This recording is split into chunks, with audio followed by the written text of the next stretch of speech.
Assalamualaikum dan selamat sejahtera. Alhamdulillah, hari ini kita ada tetamu undangan bersama-sama di studio. Selamat datang Muallim Haza atau lebih dikenali sebagai Abeja yang merupakan seorang guru, pempengaruh pendidikan, edufluencer dan YouTuber dari Malaysia. Terima kasih kerana sudi memenuhi undangan daripada MK Podcast. Selamat datang ke sesi perkongsian kita. Hari ini, kita ada satu sumber yang saya rasa cukup relevan dengan keadaan semasa.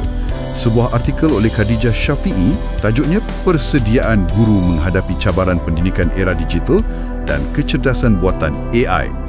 Menarik ni, sumber ni dia cuba selami isu kritikal tentang macam mana para pendidik kita perlu lengkapkan diri, bukan saja nak hadap teknologi macam AI yang cepat sangat berkembang ni, tapi juga macam mana nak tangani perubahan budaya belajar pelajar zaman sekarang. Jadi misi kita hari ini kiranya nak galilah, nak faham apa langkah-langkah penting yang penulis ni gariskan supaya guru kekal relevan dan berkesan dalam bilik darjah. Mungkin anda tengah bersedia untuk satu pembentangan ke, atau memang nak dalami topik ni, atau mungkin sekadar nak tahu je kan. Apapun tujuan anda, mari kita sama-sama mulakan penderokaan mendalam kita terhadap pandangan Khadijah Syafi'i ini. Okey, perkara pertama yang ditekankan penulis ialah kepentingan kefahaman dan literasi digital. Bila kita dengar literasi digital ni kan, selalu kita fikir pasal guna komputer, guna aplikasi. Tapi adakah itu je maksud Khadijah Syafi'i ni? Atau ada makna lain yang lebih dalam lagi? Itu soalan yang bagus tu. Berdasarkan artikel ni kan, penulis nampak benda ni jauh lebih luas daripada sekadar kemahiran teknikal, guna gadget semata-mata. Dia tekankan kefahaman. Maksudnya, guru kena betul-betul faham konsep di sebalik digital dan AI ni. Bukan setakat tahu klik sana sini, tapi faham ia berfungsi macam mana, apa kesannya. Literasi digital pula, ia merangkumi kebolehan guna peranti, aplikasi dan juga keupayaan kritis. Kritis untuk nilai macam mana teknologi ni boleh sokong PDP, pengajaran dan pembelajaran lah, secara berkesan lah. Oh, jadi bukan sekadar tahu guna, tapi lebih kepada tahu kenapa dan bagaimana. Macam tu ya? Menarik tu. Kalau macam tu, kenapa kefahaman mendalam dengan literasi ni dianggap kritikal sangat oleh penulis? Apa risikonya kalau guru, katakanlah, kurang sikit bab ni? Penulis gariskan beberapa sebab utama kenapa ia kritikal. Pertama, maklumat dalam talian ni kan banyak sangat, melambak. Jadi, guru yang celik digital ni, dia mampu nak nilai sahih ke tak sahih sumber tu. Satu kemahiran penting lah, bukan untuk dia je, tapi untuk ajar murid sekali. Kedua, pasal isu privasi, data pelajar. Kena tahu jaga maklumat sensitif ni bila guna platform digital. Ketiga, keselamatan cyber secara umum. Macam mana nak bimbing murid pasal risiko dalam talian. Jadi, literasi digital ni macam perisai lah, panduan dalam dunia digital yang kompleks ni. Bukan alat bantu mengajar je. Ia dah jadi asas profesionalism guru era ni. Faham. Kiranya asas kepercayaan dan keselamatan lah dalam guna teknologi kat sekolah. Okey, kalau kita dah ada asas faham, literasi semua ni, langkah seterusnya yang disentuh dalam artikel ialah kesiapsiagaan mengintegrasi AI dan alat digital dalam PDP. Yang ni nampak lebih praktikal sikit pasal guna alatan sebenar. Apa contoh-contohnya dan macam mana ia boleh bantu guru? Betul. Ini bahagian aplikasi dia. Artikel ni bagi beberapa contoh platform. Mungkin kita dah biasa dengar pun. Macam Edpuzzle untuk video interaktif, Quizzes untuk quiz yang macam main game tu, Google Classroom untuk urus kelas maya. Dan disebut juga potensi ChatGPT sebagai alat bantu. Yang ni lebih canggih sikit lah. Penulis nampak potensi besar alatan ni semua. Contohnya, AI disebut boleh bantu untuk personalized learning, pembelajaran terpribadi. Yang sesuaikan ikut murid tu kan? Ya, sesuaikan bahan, aktiviti, ikut tahap dan keperluan setiap murid. Ini macam impian lama dalam pendidikan lah kan. Mungkin boleh jadi realiti dengan AI. Selain tu, ia boleh bantu jejak kemajuan murid automatik, lebih terperinci. Dan satu lagi yang menarik, penulis tekankan potensi AI ni untuk jana idea pengajaran yang kreatif. Boleh bagi inspirasi baru pada guru. Idea AI jana kreativiti tu agak menarik. Tapi kan, bila teknologi dah makin canggih, boleh buat macam-macam ni, adakah ini maknanya peranan guru tu akan jadi kurang penting? Ada tak artikel ni sentuh pasal kebimbangan macam tu? Itu satu kebimbangan yang memang ramai fikirkan. Dan penulis sentuh juga pasal ni. Apa yang ditekankan dalam artikel ni ialah peranan guru sebagai pengawal atau gatekeeper lah dalam penggunaan teknologi. Walaupun potensi AI dan alat digital ni diakui memang besar, penulis tegaskan ia tak boleh dan tak patut ganti nilai teras kemanusiaan dalam pendidikan. Teknologi ni dilihat sebagai alat bantu yang kuat, tapi bukan pengganti hubungan guru-murid, bimbingan peribadi, sentuhan empati, perbincangan mendalam. Tu semua hanya manusia boleh bagi.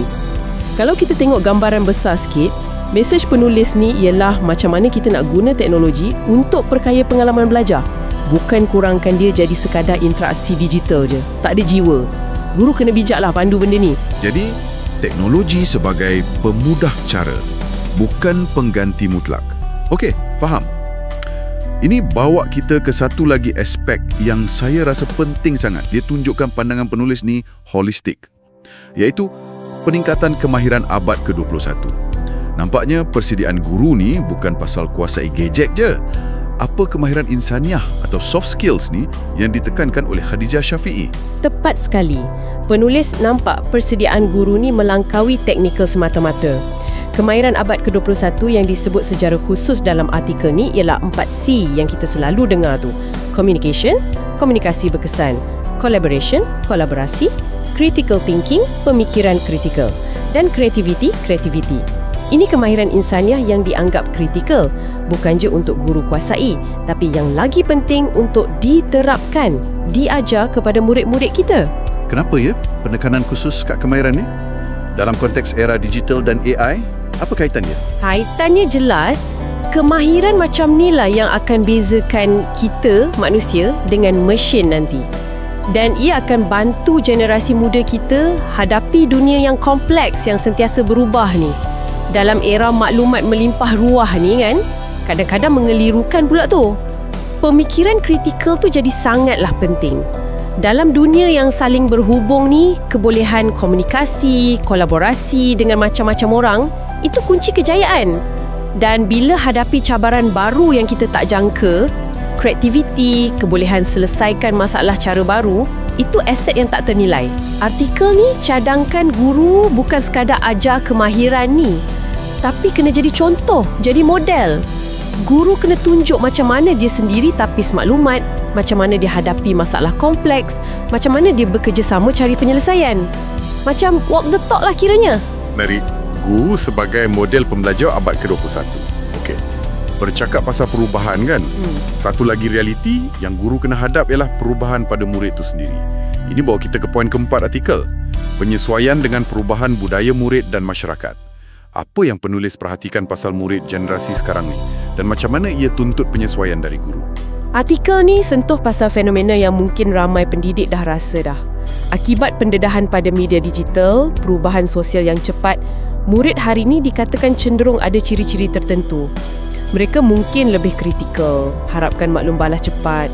Gaya belajar pun lain sikit. Penulis sebut secara spesifik kecenderungan mereka pada pembelajaran yang visual, gambar, video. Lepas tu yang interaktif, permainan, simulasi, dan mereka hargai sangat pembelajaran berasaskan pengalaman, experiential learning. Kiranya pendekatan chalk and talk yang pasif tu dah kurang sikit tarikannya. Kang tu realitinya. Apa implikasi utama pada cara guru rancang dan sampaikan pengajaran? Adakah semua kena jadi macam main game ke? Macam mana tu? Tak semestinya drastik macam tu, tapi ia memang timbulkan persoalan penting pasal pendekatan PDP. Artikel ni cadangkan beberapa penyesuaian kunci. Pertama, PDP kena lebih fleksibel, kurang terikat pada struktur rigid, mungkin lebih berpusatkan projek atau masalah. Kedua, kena lebih menarik, pelbagai, guna gabungan kaedah yang berbeza, nak kekalkan minat, pengelibatan muhid. Mungkin ada sikit gamifikasi, mungkin ada aktiviti luar, mungkin guna media sosial secara terkawal, macam-macam boleh. Ketiga, dan ini penting, kena bagi lebih ruang untuk murid jadi peneroka ilmu yang aktif. Guru tu peranan dia lebih sebagai facilitator, yang bimbing, tanya soalan mencabar, Galakkan murid cari jawapan sendiri, bina pemahaman sendiri, bukan lagi sekadar penyampai maklumat utama. Peranan tu dah beralih sikit dari sage on the stage kepada guide on the side. Peranan yang berubah signifikan juga tu. Semua ni kuasai teknologi baru, bangunkan kemahiran abad ke-21, sesuaikan cara mengajar. Macam banyak kerja je. Usaha besar dan berterusan ni untuk guru. Ada tak artikel ni sentuh macam mana guru boleh terus relevan, tingkatkan keupayaan diri? Ya, semestinya ada. Ini bawa kita ke poin kelima yang ditekankan, iaitu keperluan untuk pembangunan profesional berterusan. CPD lah, Continuous Professional Development. Mesej utamanya kat sini ialah belajar ni sepanjang hayat. Bukan untuk murid je, untuk guru pun sama. Artikel ni tegaskan pentingnya latihan program pembangunan profesional yang berterusan, nak kukuhkan dua-dua aspek, kompetensi pedagogi, cara mengajar tu, dan kompetensi teknologi. Penulis bagi contoh aktiviti macam join bengkel kemahiran digital, ambil kursus online pasal AI dalam pendidikan, terlibat aktif dalam komuniti pembelajaran profesional, PLC tu kan, Professional Learning Community kat sekolah tu. Dan penting juga kolaborasi, kongsi amalan terbaik dengan kawan-kawan sejawat. Jadi CPD ni bukan lagi pilihan lah ya, dah jadi macam satu kemestian. Kena sentiasa belajar, berkembang ikut zaman. Macam mana penglibatan dalam aktiviti macam ni boleh bantu guru secara praktikal? Pastikan guru sentiasa terkini, up to date, dapat tahu trend pendidikan terkini, alat teknologi baru yang berkesan, strategi mengajar yang inovatif, penyelidikan terkini dalam bidang pembelajaran pun dapat tahu.